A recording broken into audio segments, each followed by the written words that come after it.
Assalamualaikum warahmatullahi wabarakatuh. Assalamualaikum warahmatullahi wabarakatuh. Alhamdulillahilladzi ja'ala ramadana 'ala ibadihil muttaqin. Asyhadu an la ilaha illallah wahdahu la syarika lah wa asyhadu anna Muhammadan 'abduhu wa rasuluh. Allahumma shalli ala sayyidina Muhammad wa ala alihi wa sahbihi ajma'in. Hadirin sidang jemaah subuh yang berbahagia, Allah memberkahi kita subuh ini. Kita hadir di Masjidul Rahmah yang kita cintai bersama. Alhamdulillah, kita berada di bulan yang mulia, bulan Ramadan, yang Allah berikan kepada kita sebagai jalan kita untuk mendekat kepada Allah dan sebagai syarat kita menjadi orang yang muttaqin. Karena seperti yang Imam bacakan ayat tadi, itu yang masuk surga itu orang yang bertakwa. Jadi karena itu kita dalam umur-umur kita Allah berikan jalan kepada kita. Karena itu dalam bulan yang mulia ini jangan sampai kita abai dengan kehadiran bulan Ramadan kepada kita sekalian. Hadirin sidang jamaah yang berbahagia, dalam hal ini ada dua yang perlu kita perhatikan. Pertama, puasa dengan syarat dan rukunnya. Ini kita bisa sampai ke kita tanpa harus bersusah payah. Orang yang berpuasa orang yang muslim, ya. Dan kalau yang membatalkan puasa, kita makan dengan sengaja, berhubungan dengan istri misalnya, itu bisa kita jaga. Tetapi ada hal yang sukar kita jaga, yaitu yang mengurangi pahala puasa. Puasa kita gemuk maunya dan kurus, ya kan? Siapa yang tidak mau? Semuanya, ya, semuanya orang ingin gemuk. Sama dulu waktu belum berjanggut nih, masa-masa SMP dulu, masa-masa SMP, SMA kan pengen berjanggut. Tuh di kemiri, dibakar kemiri, taruh kemari. Kepingin kita berjanggut cepat. Padahal janggut itu kan ada masanya. Jadi kalau kita dalam hal ini, jangan sampai kita Ramadan kita kurus. Maka kita harus jaga. Apa yang kurus? Pertama, batin kita tidak pas. Benci orang, ya, benci orang. Orang gak ada betul sama kita, ya, mencaci maki. Itu bagian-bagian dari pahala puasa kita kurus.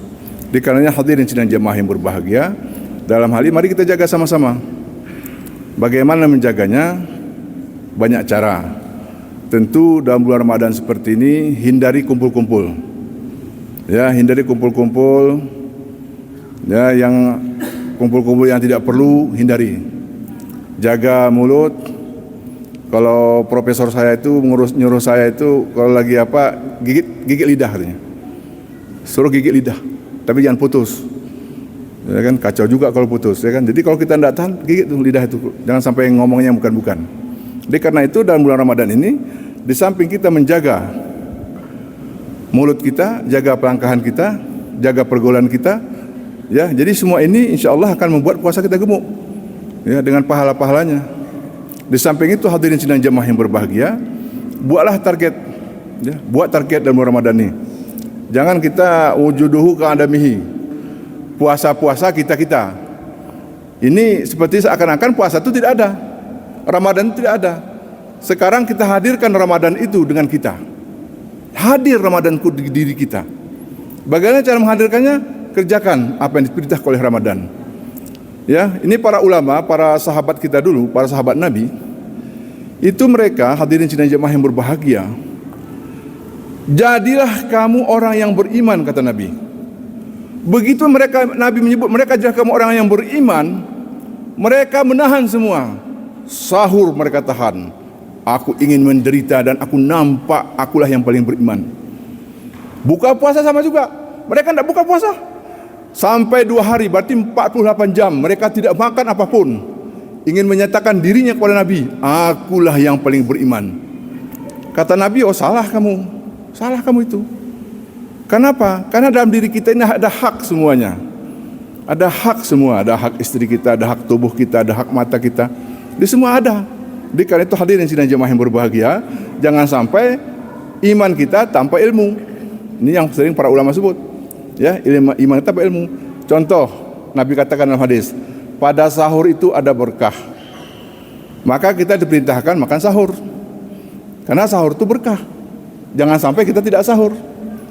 Tapi ini lupa Ustaz.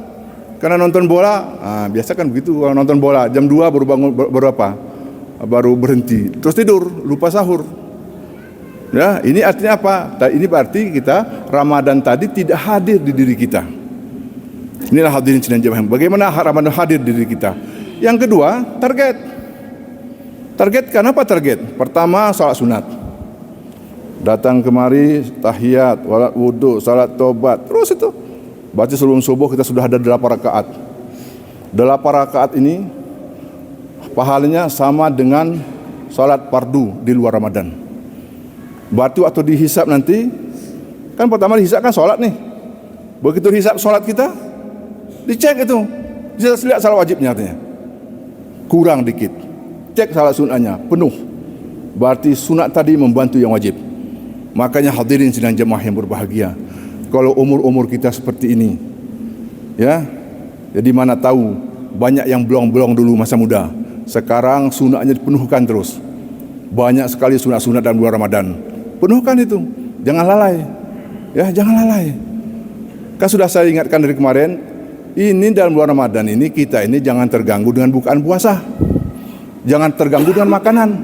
Kita ini 11 bulan sudah penuh makanan. Apa saja 11 bulan sudah kita makan. Maka 1 bulan Ramadan ini masih terganggu dengan makanan. Coba hadirin sidang jemaah yang berbahagia, malu kita.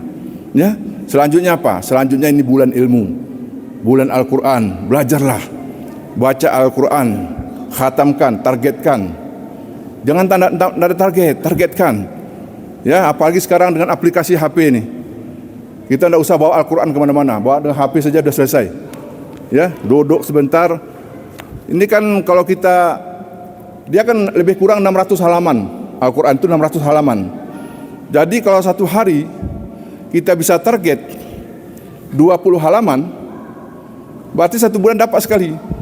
20 bagi 5, 4 halaman. 4 halaman 2 lembar. 2 lembar tidak lebih dari 2 menit. 2 menit, 3 menit. Sekali duduk. Habis sholat seperti ini, duduk sebentar. Selesai. Itu kalau target hanya sekali khatam dalam bulan Ramadan. Tetapi kalau kita mau khatam lebih, baca lebih, gagah kita. Jadi hadirin sidang jemaah yang berbahagia, inilah yang akan tinggal pembinaan mental kita di bulan Ramadan. Nanti itu yang tinggal setelah pasca Ramadan. Itu yang tinggal nanti sama kita. Profesor Iskandar Usman, dosen kita di Araniri di Banda Aceh. Nanti kan sebentar lagi kita 15 Ramadan sudah Lailatul Qadar kan gitu ya, 17 Ramadan. Beliau bilang begini, di Lailatul Qadar itu sederhana saja katanya. Bagaimana sederhananya? Beliau ini ahli tafsir, ya, profesor tafsir. Dia katakan begini, begitu kita dalam bulan Ramadan nih, dapat satu hal yang merubah kita. Itulah kita dapat Lailatul Qadar. Misalnya tiba-tiba begini, sebelum ini sholat kita biasa-biasa saja. Pasca Ramadan, seakan-akan kita tidak punya waktu kalau tidak sholat. Itulah Lailatul Qadar yang Allah berikan kepada kita. Selama ini kita dengan saudara kita seperti tidak ada harga saudara kita buat. Lepas Ramadan penting saudara kita. Kata beliau, itulah yang Allah dapatkan Lailatul, itulah yang kita dapat Lailatul Qadar tahun ini. Jadi hadirin sidang jemaah yang berbahagia, kalau begitu, jangan satu Lailatul Qadar yang kita dapat, banyak-banyaklah. Bagaimana caranya? Taqarrub ilallah. Di bulan ini bulan kita mendekat kepada Allah. Jangan kita sia-siakan. Dekatkan diri dengan ibadah, dekatkan diri dengan amal soleh, ya, dekatkan diri dengan sedekah. Ya, jadi hadirin sidang jemaah yang berbahagia, 11 bulan kita sudah makan. Bulan ini bulan bersedekah. Ya, bulan sedekah. Lihat, pergi saja misalnya di Masjid Rohama ada paket. Satu paket 25.000. Kasih di sini satu paket. Nanti pergi ke masjid lain. Lihat lagi apa perlu kita paket, kasihkan juga. Pergi ke masjid lain lagi, kasih paket. Jadi hadirin sidang jemaah yang berbahagia, jadi sempurnalah kita berada di bulan Ramadan. Ya, iman kita seperti katakan ini pasti nih, iman kita Ramadan ini pasti meningkat. Tetapi formulasi iman itu jangan sampai dia biasa-biasa saja. Ya, jangan. Kita nampak ini semangat ini. Nampak semangat. Kalau sebelum ini kita misalnya Allahu Akbar kata qamat, baru sampai kita ke masjid. Kali ini jangan. 5.18 ya. 5.18 sudah ya. Imsak, berarti kita langsung ke masjid. Ya kan, kadang-kadang sudah selesai makan jam 5, ngapain di rumah? Ya ke masjid terus. Seperti sampaikan tadi, salat terus salat sunat tahiyat, salat sunat wudhu, salat sunat taubat, baca pegang Al-Quran tadi, baca terus. Berarti insya Allah kalau seperti ini cara mainnya, insya Allah 3 kali khatam tuh dapat. 3 kali khatam dapat. Jadi targetkan. Hadirin sidang jemaah yang berbahagia, Al-Quran ini ya oleh para ulama, mana lebih penting salat sunat dengan baca Quran sebelum subuh katanya. Mana lebih penting salat sunat dengan baca Quran sebelum subuh? Ada para ulama menyatakan penting Al-Quran, baca Al-Quran, karena saksi baca katanya. Nah, tapi kalau saya sarankan kepada kita sekalian, sekali jalan, semua dapat. Sunnah kita dapat, Al-Quran juga dapat. Inilah target kita, bagaimana usaha kita meningkatkan keimanan kita, meningkatkan amal soleh kita, ya, meningkatkan kedekatan kita dengan Allah, ya, meningkatkan dekatan kita dengan Allah. Ya, kalau sudah dekat dengan Allah, wa idza sa'alaka ibadi fa inni qarib. Jadi kita lagi susah nih hadirin sidang jemaah yang berbahagia. Anak kita yang kita inginkan begini tidak seperti itu. Istri kita harapkan begini tidak seperti itu. Jabatan kita harapkan tidak seperti itu. Lapor. Ya Allah, inilah yang Engkau berikan kepadaku ya Allah. Akankah ini mendekatkanku kepadamu ya Allah? Jadi dalam sejarah-sejarah manusia hadirin sidang jemaah yang berbahagia, kadang-kadang yang dia inginkan itu tidak tercapai. Terus ada pertanyaan, apakah Allah, nah itulah pertanyaannya, apakah Allah harus menunaikan semua yang kita inginkan? Coba, apakah Allah itu semua mengabulkan semua yang kita inginkan? Ini harus ingat. Ternyata Allah itu memberikan kepada kita pasti yang terbaik. Pasti yang terbaik. Kalau hadirin mau tanya orang-orang tua kita, memang disitulah hikmah-hikmah itu.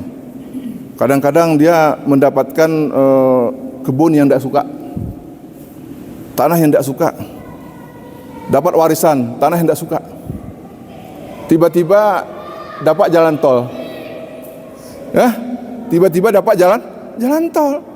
Coba, dari beberapa cerita saya dapat di Banda Aceh dan di Lok Semawe ke Medan sana yang mau pembebasan jalan tol, mereka pada awalnya tidak menyukai harta itu. Tanah kuning ke sana, karena gunanya hanape suan gerpas. Tapi yang lintasan jalan tol. Coba, makanya hadirin sidang jemaah yang berbahagia, waktu Buya Hamka sampai ke Malaysia, apa dikatakan Buya Hamka? Jangan diukur dalamnya laut dengan hasta. Ya, jangan diukur dalamnya laut dengan hasta. Jangan diukur kekuasaan Allah deh. Ini kita ukur kekuasaan Allah. Apa itu coba? Segini kita ukur. Laut sehasta ini kita ukur. Wah, dalam laut. Apa seperti itu? Hadirin sidang jemaah yang berbahagia, orang yang beriman adalah orang yang bisa menerima kondisi dirinya, karena itulah qada Allah kepadanya. Jangan sampai kita ya lupa seakan-akan kita segalanya. Tidak hadirin sidang jemaah yang berbahagia. Manusia ini ada batasnya. Bagaimana kita gantengnya dulu. Jadi saya pada satu ketika iseng nih, mungkin anak-anak saya ini akan jadi iseng juga pada satu saat. Iseng, saya bukalah foto-foto dosen-dosen saya di Fakultas Syariah di Arani di Banda Aceh. Saya lihat dia. Begitu saya lihat fotonya waktu muda, seperti bukan itu dia di waktu tua. Coba, foto kita waktu muda kita lihat dengan kita sekarang. Itulah kita manusia. Jadi tidak usah merasa. Jadi bagaimana caranya? Biasa-biasa saja. Ya, biasa-biasa saja. Tidak usah merasa. Jadi karena itu hadirin sidang jemaah yang berbahagia, Ramadan yang hadir kepada kita ini jangan kita abaikan. Jangan kita biarkan datang dan lewat, jangan. Tahan Ramadan itu dengan kita. Mudah-mudahan keberkahan Allah selalu bersama kita. Insya Allah semuanya, ya, keberkahan itu bersama kita. Hadirin sidang jemaah yang berbahagia, semoga ada manfaatnya. Hadanallahu iyyakum ajmain. Nasrun minallah wa fatuhun qarib wa basyiril mu'minin. Assalamualaikum warahmatullahi wabarakatuh.